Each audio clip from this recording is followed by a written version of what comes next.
All right, ever feel like your brain is just not keeping up? Like it's stuck in first gear when you're trying to learn something new? Yeah, we've all been there. Well, you are definitely in the right place because in this deep dive, we are going to tackle accelerated learning. Sounds good. We've got tons of research tips and even some like surprising connections, all geared toward helping you have that, that aha moment. That moment where everything clicks. Yeah, exactly.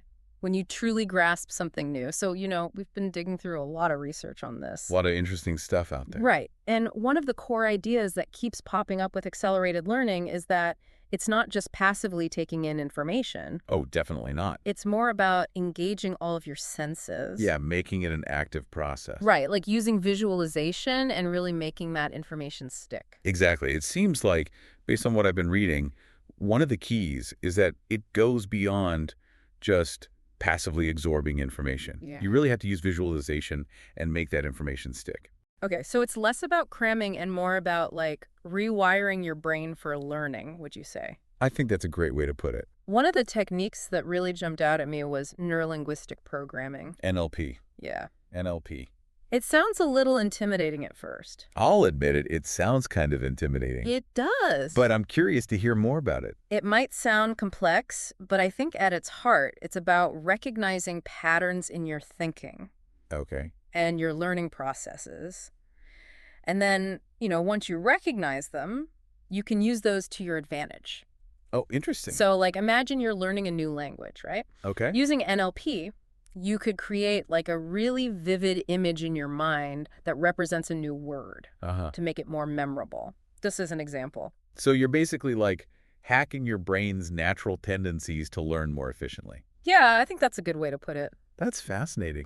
This research also talks a lot about connecting new information to something you already know, which seems almost too simple. But I have a feeling there's something deeper going on there. Yeah, well, our brains are really good at making associations. Right. So if you can consciously link new information to something you already know, you're essentially building a pathway Oh, okay. that makes it easier to access and recall that information later.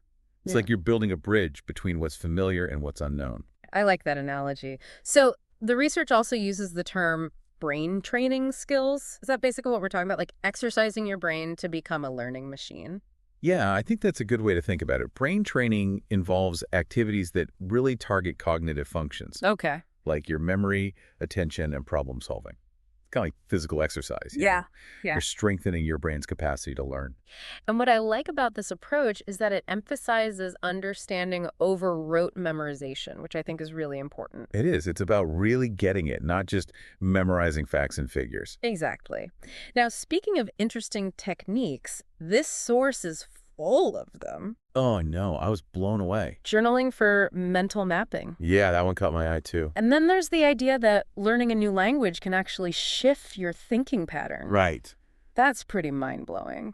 Learning a new language can totally reshape how you see the world, Yeah. how you categorize information, how you approach problems. So it's much bigger than just like memorizing vocabulary. It really is. It's Yeah. like immersing yourself in a whole other way of thinking, a whole other way of expressing yourself. I love that. And then there's this idea of mastering a new skill through hands-on experience. Yeah, that one really resonated with me. Seems like it would be way more effective than just reading about something, right? Absolutely. And then there's even a section in here on the power of mental rotation. Oh, yeah, mental rotation. That's a good one. It sounds really intriguing. It's where you visualize an object and then mentally rotate it, Okay. like in 3 dimensions. Got It helps with spatial reasoning, pattern recognition, problem-solving architects, Hmm. and engineers use it a lot. But it's applicable to learning in general. Wow. So by practicing mental rotation, you're training your brain to see things from different angles. Literally. And figuratively, too. That is so cool. And here's something that I totally did not expect to see in here. Oh, with that. It mentions a connection between emotional intelligence and accelerated learning. Really? Yeah, I would never thought those two things were linked. It does seem counterintuitive, but think about it. Okay. When you're stressed or frustrated, you can't learn as well. Oh, that's true. So emotional intelligence is about understanding and managing your emotions, so you can create, a more positive learning environment. So basically being in tune with your emotional state. Right. and recognizing how that impacts your learning. Exactly. Wow, that's really interesting. This research also emphasizes staying mentally sharp, doing things like having conversations, puzzles, Yeah. and even getting enough sleep. Sleep is crucial. It really is. Why is that? Because it's when our brains consolidate memories. All the neural connections are being made while you're sleeping. Think of it like downloading information from short-term to long-term storage. I like that. Okay, now let's talk about this human brain section in the research. It gets into some really practical lifestyle changes that can boost brain power. Ooh, I like practical. Yeah.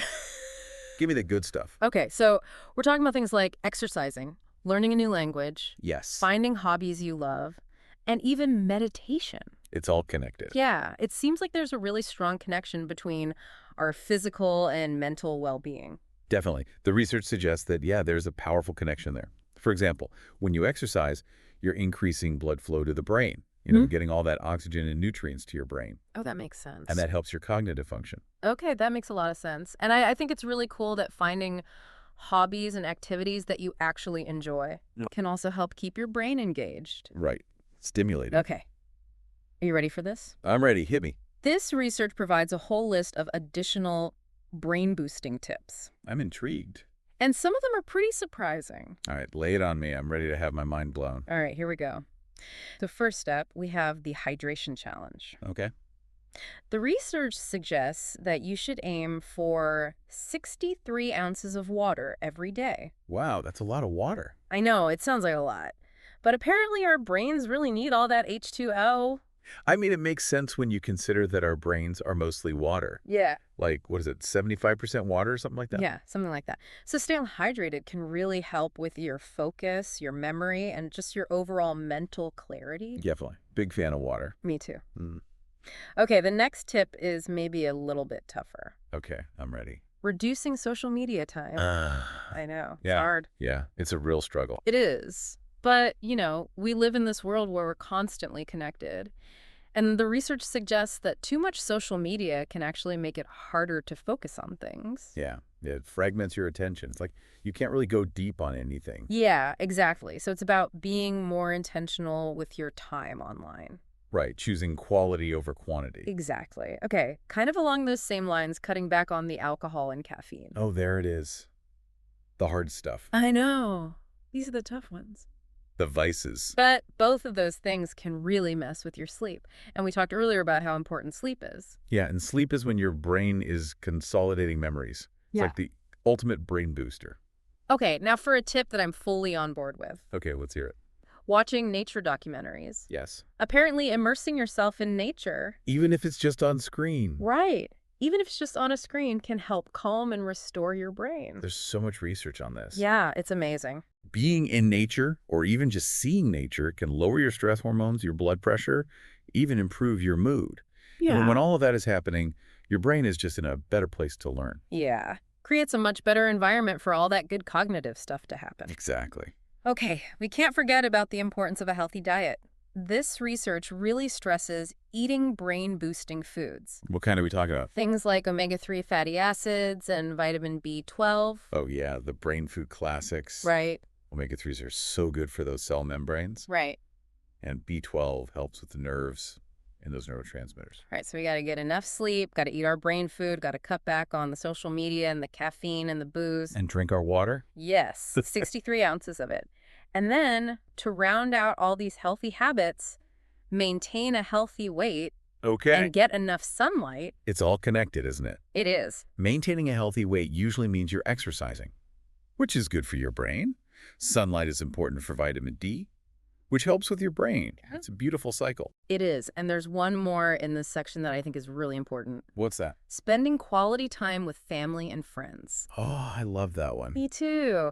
And it's not just about feeling good. It's actually good for our brains. It is. Social interaction keeps your mind stimulated. It challenges you to think in new ways. It gives you that sense of purpose and belonging, which is just good for your overall well-being, including your brain. It's so true. All right, for all the gamers out there, this one's for you. The research actually recommends playing games. Games, as in like video games. Yeah, and puzzles and board games too. Sign me up. But it's not just for fun. It actually helps to keep your brain sharp. It makes sense. Games are a great way to exercise your brain, like problem solving and memory, and just paying attention and making decisions. Okay, and the last two tips on the list. Okay, bring it home. Incorporate a multivitamin into your routine Okay. and drink green tea. Green tea is packed with antioxidants. And those protect your brain cells from damage. Exactly. And a multivitamin makes sure you're getting all those essential nutrients, you know, in case you miss them in your diet. So that is a long list of tips. You. A lot to take in. It's brain boosting overload. It is. But remember, you don't have to do everything all at once. Right. Pick and choose. Find what works for you. Exactly. Just start incorporating some of these tips into your life. Make it fun and enjoyable and, whatever works for you. Exactly. So I'm curious, as we start to wrap up this deep dive, what one thing from today will you try to boost your brain power this week? That's a great question. We'd love to hear from you. You can reach out to us on social media and let us know. Yeah, we're always up for a good brain boosting conversation. And remember, learning is best when you share it. So tell a friend, share this deep dive, and let's all work together to keep those brains buzzing. Until next time. Okay, so we've covered a lot of ground here. We talked about how our brains learn. We talked about practical tips for boosting our brain power. And now I think it's time to really zoom in on those specific, actionable things that people can do. Yeah, let's get down to brass tacks. Right. We teased some of them earlier, but now let's really break them down. Okay. So first up, the hydration challenge. This research suggests that we should be aiming for 63 ounces of water a day. Oh, wow. That's a lot. I know, right? It sounds like a lot, but apparently our brains really love H2O. Yeah, it makes sense, though. I mean, our brains are like, what, 75% water? Something like that? Yeah, it's a lot. So staying properly hydrated can really make a big difference in how well our brains function. Yeah, for sure. It helps with focus, memory, even just overall mental clarity. I'm a big believer in drinking lots of water. Me too. All right, tip number 2, and this one might be a little bit harder for some folks. Uh-oh. What is it? Reducing social media time. I know. It's tough. We live in a world where we're constantly connected, but the research suggests that spending too much time on social media can really fragment our attention and make it hard to, really focus on deeper learning. Yeah, it's true. It's like your attention is constantly being pulled in a million different directions. Exactly. So this is all about being more mindful of how we're spending our time online. Yeah, being more intentional. Making sure that we're engaging with things that actually nourish our minds. Right. Okay, so we talked about 63 ounces of water, cutting back on social media, and now, number 3, kind of along those same lines, is cutting back on alcohol and caffeine. Oh, boy. There it is. I know. These are the tough ones. But the research suggests that both of those things can really interfere with sleep quality. Yeah, no, that's true. And as we discussed earlier, sleep is crucial for consolidating memories and allowing our brains to really process information. One I can definitely get behind. Watching nature documentaries. Oh, I love nature documentaries. Me too. And apparently, just immersing ourselves in the beauty and wonder of the natural world can be really calming and restorative for our brains. Yeah, there's so much research that shows that spending time in nature, or even just watching it on a screen, can help reduce stress, lower blood pressure, and improve mood. Which all contribute to a better learning environment. Exactly. When our minds are calm and relaxed, we're just better able to learn and retain information. Okay, so we're hydrated, we're off social media, we're not drinking too much caffeine or alcohol, we're watching nature documentaries, and now we're on to tip number 5, and of course we can't forget about the importance of a healthy diet. The brain food. Yes. This research really emphasizes eating brain-boosting foods, particularly those that are rich in omega-3 fatty acids and vitamin B12. Yeah, those are like the building blocks for brain cells and neurotransmitters. Exactly. Omega-3s are really important for maintaining healthy cell membranes and making sure that those brain cells can communicate effectively. Okay, so to recap, we've got hydration, we're cutting back on social media and the vices, we're getting our dose of nature, we're eating our brain food. What else? All right, next up, maintaining a healthy weight and getting enough sunlight. It's all connected. Right. Maintaining a healthy weight often involves regular exercise, which, as we've discussed, is great for brain health. And sunlight is essential for our bodies to produce vitamin D, which also plays a role in cognitive function. Sunlight is so good for you. I try to make sure I get at least 30 minutes a day. Yeah, me too. Okay, next on the list, spending time with family and friends. Oh, I love that one. Me too. And it turns out that social connection is not just good for our emotional well-being, it's actually really good for our brains too. Makes sense.